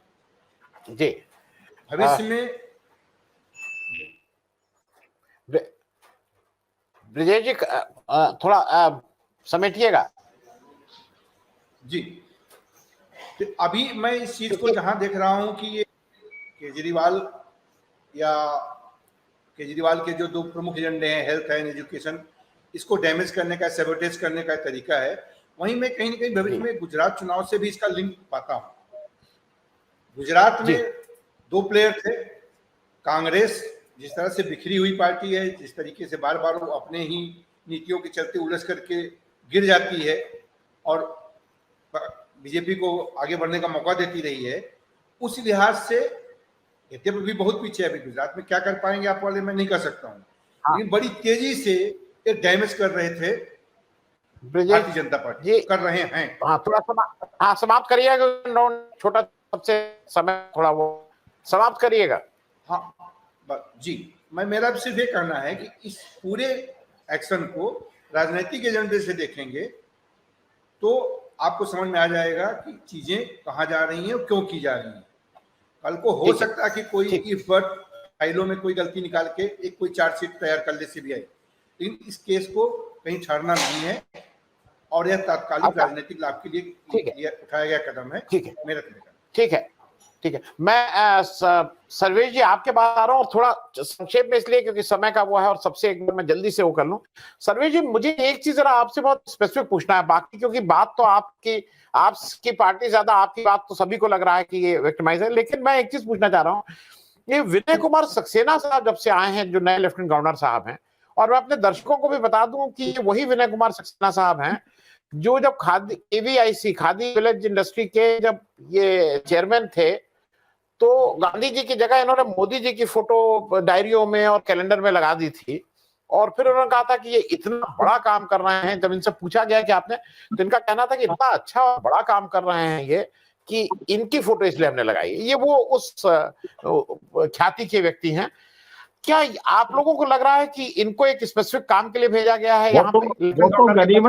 वो तो गनीमत मानिए कि उन्होंने ये नहीं कह दिया कि गांधी ने इन्हीं से प्रेरणा ली थी, मोदी जी से ही प्रेरणा लेके गांधी ने किया था, वो ये नहीं कहा, इतना ही काफी। तो सर्वेश जी, आपको लग रहा है कि वो एक एजेंडा के तहत आ रहे हैं? बहुत संक्षेप में सर्वेश जी। इनके आने के बाद से कई ऐसी चीजें हुई हैं अभी, जैसे कि रोहिंग्या लोगों को घर देने की एक आपने फैसला देखा, जिसमें कि चीफ सेक्रेटरी होम डिपार्टमेंट की खुद मीटिंग बुला रहे हैं और होम मिनिस्टर को भी नहीं बताया, और वो फाइल भेज दी जा रही है सेंटर को। तो कहीं ना कहीं से दूसरे राज्यों में जो सामान्य कार्य प्रणाली है या हमारा जो एग्जीक्यूटिव की जो कार्य प्रणाली है, जो ब्यूरोक्रेसी की है, वो दिल्ली में फॉलो नहीं की जा रही है। ये बहुत ही अड़चने पैदा की जा रही हैं। जितनी भी हमारी योजनाएं जो पब्लिक वेलफेयर की आती हैं, डोर स्टेप डिलीवरी एक बहुत ही रिवॉल्यूशनरी ये योजना है, जिसको कोई भी व्यक्ति किसी भी गांव में भी सुनता है तो कहता हाँ ऐसा होना चाहिए। सरकारों को घर आके गरीबों को राशन देना चाहिए। अगर घरों में केक पहुंच सकता है, घरों में पेप्सी पहुंच सकती है, तो राशन भी पहुंच सकता है। तो ये दिल्ली क्या है कि एक प्रो गवर्नेंस का स्टेट है। हम नई नई ऐसी योजनाएं लेकर आते हैं जो कि आज के वक्त में फिजिबल है, पर ये सरकारें ये अभी भी पुराने मॉडल पे चल रही है और तमाम हमें अड़चने पैदा कर रही है। तो सक्सेना जी के आने के बाद से कई इस तरीके से चीजें देखने को मिली कि हाँ, चीफ सेक्रेटरी ने किस तरीके से मीटिंग कॉल की, मीटिंग में होम डिपार्टमेंट के लोगों को बुलाया, जिसमें जो पुलिस और जो एलजी के पास आते हैं, और होम मिनिस्टर के पास फाइल जानी कंपलसरी होती जैसा कि पहले जाती थी, लेकिन नहीं गई। तो कहीं ना कहीं से ये देखने को निश्चित तौर पे मिल रहा है। लेकिन फिर भी आम आदमी पार्टी का ये अपना स्टैंड है कि हम लोग एक ऐसा मिशन लेके चल रहे हैं कि जिसमें हम सोशल सिक्योरिटी के उन मॉडल्स को जैसे दूसरे दुनिया के दूसरे देश देते आए हैं, हम दिल्ली में भी लोगों की मूलभूत आवश्यकताओं को पूरा करने का काम कर रहे हैं, जिनसे कि लोगों की आय बढ़ सके। दिल्ली सरकार के पास अपनी शक्तियां काफी निहित हैं, कई क्षेत्रों में अपनी शक्तियां नहीं है। यहाँ पे जैसा कि मैंने आपसे बताया है कि एक बड़ा कानून हमने इसका बनाया, उस कानून में किस तरीके से बदलाव कर दिया गया बिना कैबिनेट को बताए हुए, और कैबिनेट अप्रूवल के बाद ही पॉलिसी बनती है। कोई मिनिस्टर अकेले पॉलिसी नहीं बनाता है, ये पूरी तरीके से स्पष्ट है। जैसा आपने एक बहुत चर्चित मामला जो यूपी में आईटी पार्क का जो चला था मायावती सरकार के दौर में, उसको भी देखा होगा। तो ये सब अलग घटनाएं हैं, लेकिन ये स्पष्ट रूप से है कि जो अभी हो रहा है वो पूर्ण रूप से राजनीतिक है, और ये पूरे देश में इस तरीके की कार्रवाई हो रही है। आज भी जिस बड़े स्तर पे कार्रवाई की गई, मैंने कहा गुजरात में भी 75 लोग जहरीली शराब से मर गए, जो 2 महीने से चिट्ठी लिखी जा रही थी कि यहाँ जहरीली शराब बन रही है, उस पर कोई कार्रवाई नहीं हुई। अलीगढ़ में, दिल्ली में जितने ठेके, मैंने आपको बताया दिल्ली के दुकानों से ज्यादा अलीगढ़ के एक जिले में शराब की दुकानें हैं। 2020 में कोरोना के उस दौर में 134-135 लोग जहरीली शराब पीने से मर गए। सरकार ने कमेटी गठित की और 524 में से 300 शराब की दुकानों पर जहरीली शराब बिकती हुई पकड़ी गई। रिपोर्ट आई, लेकिन कोई सीबीआई ईडी का छापा नहीं पड़ा। उसमें साफ साफ स्पष्ट आया कि इन नेताओं के दुकानें हैं, अलग अलग लोगों ने अलग अलग डमी लोग बना के उनके नाम से टेंडर्स लिए हैं, कहीं से कुछ तरीके से नहीं हुई। तो ये पूर्ण रूप से देखने को आ रहा है कि ये राजनीति में केंद्रीय एजेंसियों का एक दुरुपयोग है पूरी तरीके से। लेकिन हमने इस जांच का स्वागत किया है, क्योंकि हमें इसमें फंसना नहीं, हमें अपने मुद्दों पे टिके रहना।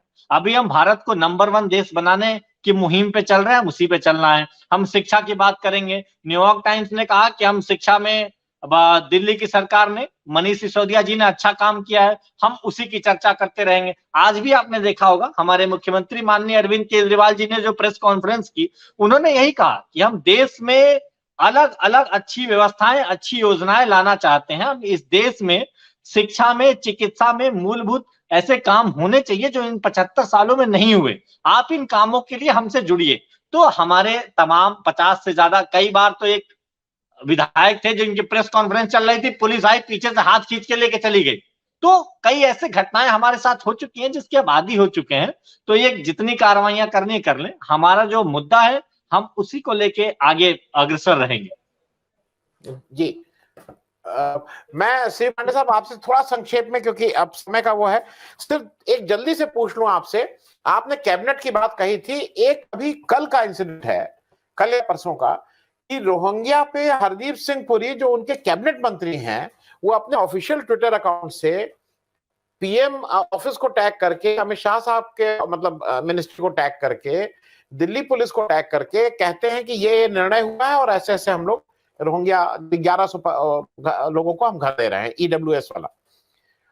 और फिर उसके बाद जो हमारे कपिल मिश्रा साहब है वो आते हैं बीच में और कहते हैं कि नहीं कुछ नहीं, अभी जल्दी ही आप लोगों को पता लग जाएगा, ये सब गलत है।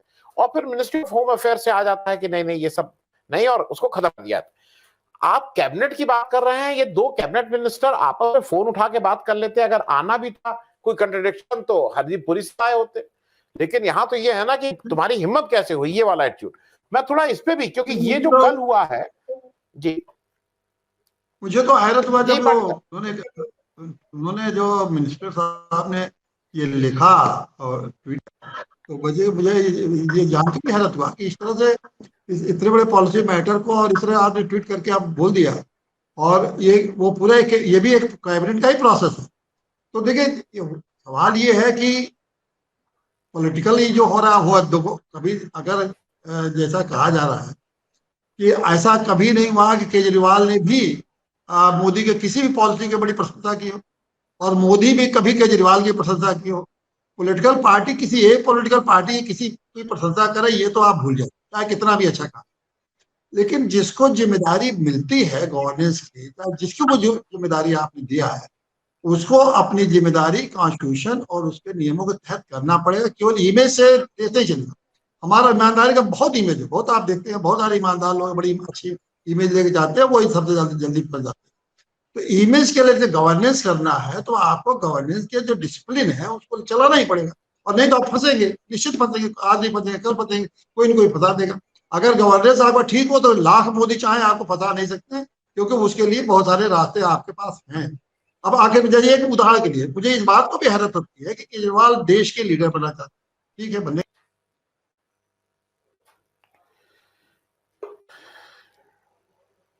में क्यों डिस्कनेक्ट सारे डिपार्टमेंट आने दूसरे को, ये कौन सा गवर्नेंस का मॉडल है? जब अगर आप प्राइम मिनिस्टर बनना है तो आपको तो गवर्नेंस के एक एक चीज को बारीकी से समझना होगा, और इसे चूंकि गवर्नेंस के बारीकी से समझ नहीं रहे हैं इसीलिए ये उनको ये दुनिया देखने पड़ रहे हैं। अभी चाहे वो उनका जैन भी फंसे, अगर वो कैबिनेट के चीफ मिनिस्टर रहते और उनके डिपार्टमेंट की चीजों को समझते तो जैन को भी रोक सकते थे। जैन ऐसा नहीं कर पाते।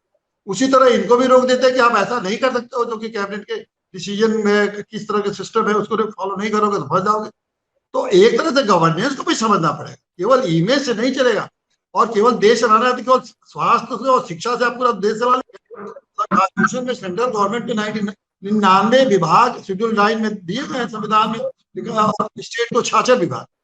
तो आप देश चलाना है तो 99 विभागों के बारे में कुछ ना कुछ तो जानिएगा। जब आप कोई डिपार्टमेंट रखेंगे तो जानिए कैसे। तो इसलिए ये मुसीबतें मुश्किलें आती रहेंगी। तो एक छवि के साथ साथ आपको गवर्नेंस भी सीखना पड़ेगा, और गवर्नेंस सीखिए और तब आपको कोई चाहे आप दुश्मनों को मान के चलिए तो रहेंगे। जैसे आप भी किसी की नहीं प्रशंसा करेंगे तो दूसरे भी आपकी क्यों प्रशंसा करेंगे। तो मान के चलिए ऐसा होगा तो उसको बचने का भी आपको उपाय करना पड़ेगा। और बहुत से मैं आप लोग जानता हूँ बहुत अच्छे ईमानदार हैं, लेकिन इसलिए फंस गए कि उन्होंने कोई फाइनेंशियल गलती की, कुछ ऐसा कर दिया और बेचारे मुसीबत में फंस गए। ये मेरा कहना है। मैं साहब एक तो अभी नहीं है, ये तो केवल आरोप है, और अभी तो मतलब अभी जांच होगी, ट्रायल होगा, तब मैं मानूंगा कि वो फंसे हैं। ये तो अगर आप एक बड़ी जगह पे बैठे हैं तो कुछ भी ये कर सकते हैं। खैर मेरा लेकिन थोड़ा सा एक आपसे थोड़ा मेरा मत ये नहीं है, मोदी जी प्राइम मिनिस्टर इस देश के हैं, केजरीवाल चीफ मिनिस्टर दिल्ली के हैं। तो दिल्ली के चीफ मिनिस्टर को ये कहना कि उन्होंने कभी उनकी तारीफ नहीं की, और प्राइम मिनिस्टर साहब ने केजरीवाल छोड़ दीजिए, प्राइम मिनिस्टर साहब ने हमारे पत्रकार जो जिसके शहीद हुआ जो अफगानिस्तान में, उसके लिए एक शब्द संवेदना का नहीं बोला।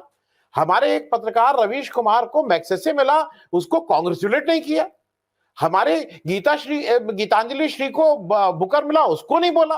तो ये पॉलिटिकल राइवलरी तो छोड़ दीजिए, ये मैं इसलिए ये बात कह रहा हूं कि ये तो मोदी जी का एक अजीब सी चीज है। ये किसी ऐसे व्यक्ति को अफगानिस्तान, खैर वो एक बहस कहीं और चली जाएगी। मैं एनके सिंह साहब से एक चीज जल्दी से पूछ लूं। एनके सिंह साहब एक चीज जरा ये बताइए, क्योंकि एक चीज हो रहा है, जैसा बहुत से लोग कहते हैं, आप किसी के यहाँ घर पे भेजिए ना तो एक ये पुलिस आ जाती है तो माना जाता है कुछ तो क्या होगा। मैं अपना स्वयं का अनुभव बता दूं, मेरे भाई साहब पॉलिटिक्स में थे, हिंदी एजुकेशन और तरह के हर 4-6 महीने में पुलिस आती थी वो उनको छापा करने। तो एक जनरल मामले में होता था कि मतलब ठीक है, अच्छा हम लोगों को उनको लगता था कि अजीब बेहा लोग हैं, इनको कोई फर्क ही नहीं पड़ता, पुलिस आई पकड़ के अगर हैं तो ले गई तो कोई फर्क। मैं सिर्फ ये कहना चाह रहा हूं कि आज जिस समाज में हम लोग रहते हैं वहां अगर पुलिस आपके घर आ जाए तो लोगों की शादियां टूट जाती हैं भाई। लेकिन यहाँ पे आप एक जांच एजेंसी करा लीजिए। आज कुछ लोगों का तो मानना है कि कुछ ना कुछ तो जरूर होगा, कुछ ना कुछ तो जरूर होगा। अब उसके बाद कुछ निकले ना निकले उससे क्या फर्क पड़ता है। एनके सिंह साहब मैं इस पे भी जरा कहना चाहूंगा कि आप किसी के यहाँ ये कर दीजिए और उसके बाद आप जांच कंप्लीट कभी नहीं होगी। जब अमेरिकन कॉन्स्टिट्यूशन लिखा जा रहा था तो जेम्स मेडिसन ने उस मीटिंग में और अपने आर्टिकल में, जो 30 आर्टिकल्स लिखे गए थे, उसमें एक बात कही थी कि ये पूरा डेमोक्रेटिक एडिफिस खड़ा तो किया गया है, लेकिन इसमें अगर वो एक लेजिटिमेसी का पर्दा नहीं रहेगा तो ये एक दिन में ये क्रम्बल कर सकता है। मोदी ने वो लेजिटिमेसी के उसको आवरण को ही खत्म कर दिया है। तो अब ये लॉजिक जो है ना, ये प्रेमाइस बड़ा वो लगेगा, प्योराइल लगेगा, ये कहना कि साहब अच्छा करेंगे तो कोई नहीं पकड़ेगा। अच्छा करने से पकड़ना नहीं, आप प्रूफ कीजिएगा ना, ऑनर्स प्रोबेबिलिटी आपके ऊपर है। अच्छा करेंगे नहीं करेंगे, जनता की नजर में आप खत्म हो गए, क्योंकि आपको कहा गया कि एक औरत ने आपके खिलाफ किया तो गया, उसके मिनिस्टर के खिलाफ, उसके शाहनवाज के खिलाफ एक औरत ने किया है। शाहनवाज का करियर खत्म हो गया। शाहनवाज कह रहे वो पैसे हटने के लिए कर रही है, हाई कोर्ट ने कहा कि नहीं साहब इंक्वायरी कीजिए, शाहनवाज बेचारा चला गया। तो आप समझ सकते हैं कि इसमें ये लॉजिक नहीं, इतना बड़ा प्योराइल लगेगा जब हम ये कहेंगे कि साहब आपको गवर्नेंस मालूम नहीं था, आपने गलत क्यों किया। गलत कुछ नहीं हुआ है, आप कागज देख लीजिए जाके। सिर्फ आर्टिकल 239 ए अगर आप ठीक से पढ़ लें तो आपको समझ में आएगा कि जिस गवर्नमेंट को 70 में से 67 सीटें दी गई हो, वो एक चपरासी अपॉइंट नहीं कर सकता। ये फ्लॉ उस कॉन्स्टिट्यूशन का है। आप कभी दिल्ली वो पढ़ लीजिए, एनसीआर एक्ट पढ़ लीजिए, भारत के कॉन्स्टिट्यूशन के 239 ए को, आपके समझ में आ जाएगा कि इलेक्टेड रिप्रेजेंटेटिव को कोई मजाक बना दिया है। अरविंद से हमारी इस पे दर्जनों बार बात हुई, क्योंकि उसका कॉन्स्टिट्यूशन जब बन रहा था तो मुझसे अक्सर डिस्कस होता था। हकीकत यह है कि इस रेजिम में यह नहीं देखना है, मोदी ने गवर्नेंस का एक गुरूर होता था, जो ब्यूरोक्रेट्स तन के खड़ा होकर कहता था कि नहीं साहब ये गलत है, बुलडोजर नहीं चलेगा, वो गुरूर ही खत्म कर दिया है। आपको याद होगा वो एक कौन सी पिक्चर थी, उसमें प्रियंका चोपड़ा थी और वो थी वो जो बैडमिंटन खेलती थी, उसके फादर, वो दोनों थे, दीपिका पादुकोण वो थी। तो प्रियंका चोपड़ा ने बड़ा अच्छा कहा उससे, जो वो थे, उसे कहा कि हुजूर रखेल रख लिया था उसको, दीपिका पादुकोण को जो कैरेक्टर थी वो रखेल रखा था। तो उसने कहा कि आप मेरी जान मांगते तो मैं जान दे देता, पर हुजूर आपने तो मेरा गुरूर ही छीन लिया, क्योंकि वो ब्याहिता थी। तो यह गवर्नेंस का गुरूर मोदी ने छीन लिया है। तो आईएएस अब वो खड़ा नहीं हो पाता है तन के। आप उस आईएएस की बात कर रहे हैं, उस सीबीआई के डायरेक्टर की बात कर रहे हैं, बकरी बना मेमे कर रहा है। लिहाजा गवर्नेंस के गुरूर को मोदी ने खत्म कर दिया है, जो आर्टिकल 311 में मिला हुआ था। सरदार पटेल से लोगों ने कहा कि सरदार ये क्या कर रहे हैं आप, इनको ये प्रोटेक्शन की क्या जरूरत है। बोले नहीं, वो इसलिए कि पॉलिटिकल मास्टर्स के खिलाफ ये तन के खड़ा हो सके। मोदी ने वो गुरूर छीन लिया है, लिहाजा गवर्नेंस और उसको ब्लेंड कर दिया है पार्टी एक्टिविस्ट के साथ। तो सतीश जो अभी कह रहे थे ना, उसमें एक ही चीज है, ये अपोजिशन नहीं कर सकता। ये इतना डीप रूटेड ये पॉलिटिकल गिमिक्री जो है, जिसमें कि डिमेगोगी से आया है, इसके लिए हम सभी जो चैतन्य लोग हैं, इसको जनता को बताना पड़ेगा। ये पॉलिटिकल क्लास क्या करेगा, ये तो डिफेम्ड लोग हैं, ये इनकी क्रेडिबिलिटी है ही नहीं है। हम लोग की थोड़ी बहुत बची हुई है, लिहाजा हम उस ऑडियंस को, मासेस को, और गौर कीजिएगा, आज से 1 साल पहले जितनी व्यूअरशिप आपकी थी, आज वो 10 गुना हो गई है। लगभग हम लोग जितने प्रोग्राम कर रहे हैं उनकी व्यूअरशिप 10 गुना बढ़ी है। एक एक्रीशन ऑफ एडिशनल व्यूअर्स ये साफ दिखाई दे रहा है, एंड दैट सजेस्ट कि कहीं समाज में ये रिपल इफेक्ट हो रहा है। और जब तक हम उसको बताएंगे नहीं कि तुम्हें कटोरा दे दिया गया है 5 किलो अनाज के लिए, और तुम्हें बताया जा रहा है कि भारत महान होने जा रहा है 25 साल बाद, इस हकीकत को नहीं बताएंगे, तब तक ये बदलने वाला नहीं है। अपोजिशन तो डिफेम्ड है, मतलब डिस्क्रेडिटेड लोग हैं, उनके भरोसे हम नहीं। लेकिन हमारी नैतिक जिम्मेदारी है, सतीश की है, हमारी है, हम लोग इसमें हैं। लिहाजा ये नैतिक जिम्मेदारी है कि हम इसे नहीं छोड़ने, ऐसे नहीं रहने देंगे। जी सतीश जी, आपसे जल्दी से एक टिप्पणी, बहुत जल्दी से, सतीश जी एक बहुत जल्दी से एक आपसे टिप्पणी, आपसे जल्दी से टिप्पणी। एक और लोगों का कहना है कि ये एक बहुत सोची समझी रणनीति है कि बेसिक इश्यूज पे आप बात ही ना करिए, कुछ ना कुछ हर दूसरे दिन आप ऐसा ले आइए कि 3-4 दिन हेडलाइन उस पे चलती रहे।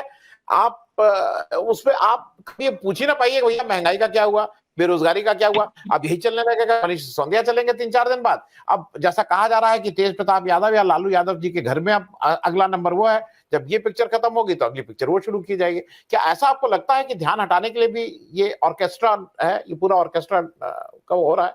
सतीश जी। मेरा मानना है कि हम सभी को किताब जो मैकियावेली ने लिखी थी प्रिंस पढ़ लेनी चाहिए। उस पर जो जो उससे कदम रखे हैं, जिस तरह में काम करना चाहिए, जो राजा बनना चाहता है, सारे काम उस हिसाब से हो रहे हैं। तो उसमें यही है कि हमेशा डिफ्लेक्ट कीजिए, सही मुद्दों को सब कभी भी आने मत दीजिए, हमेशा डिफ्लेक्ट करते रहिए। और जो जज साहब कह रहे हैं, थोड़ी सी शिकायत इस बात की उनसे ये है कि अगर व्यवस्था चाहे तो कोई भी आदमी, चाहे जज साहब भी, उनके ऊपर भी कल सीबीआई आ सकती है कि कोई आदमी दूध का धुला नहीं होता, हम भी नहीं है, कोई नहीं है। अगर हम उस तरह से नापना चाहें तो कोई भी आदमी सारे 140 करोड़ उसी उसमें, देखिए सबसे बड़ा अपराधी कौन है? जो वो कर रहा है। जो आज की तारीख में जितनी चीजें सामने आ रही हैं, उनको अगर आप नाप तोल के देखें तो संतुलन जो है वो सरकार के पक्ष में है कि भ्रष्टाचार की जो गंगोता जो है वहीं पर है। तो भ्रष्टाचार गंगोता अगर भाजपा सरकार है, इससे नए कीर्तिमान स्थापित किए इस बारे में।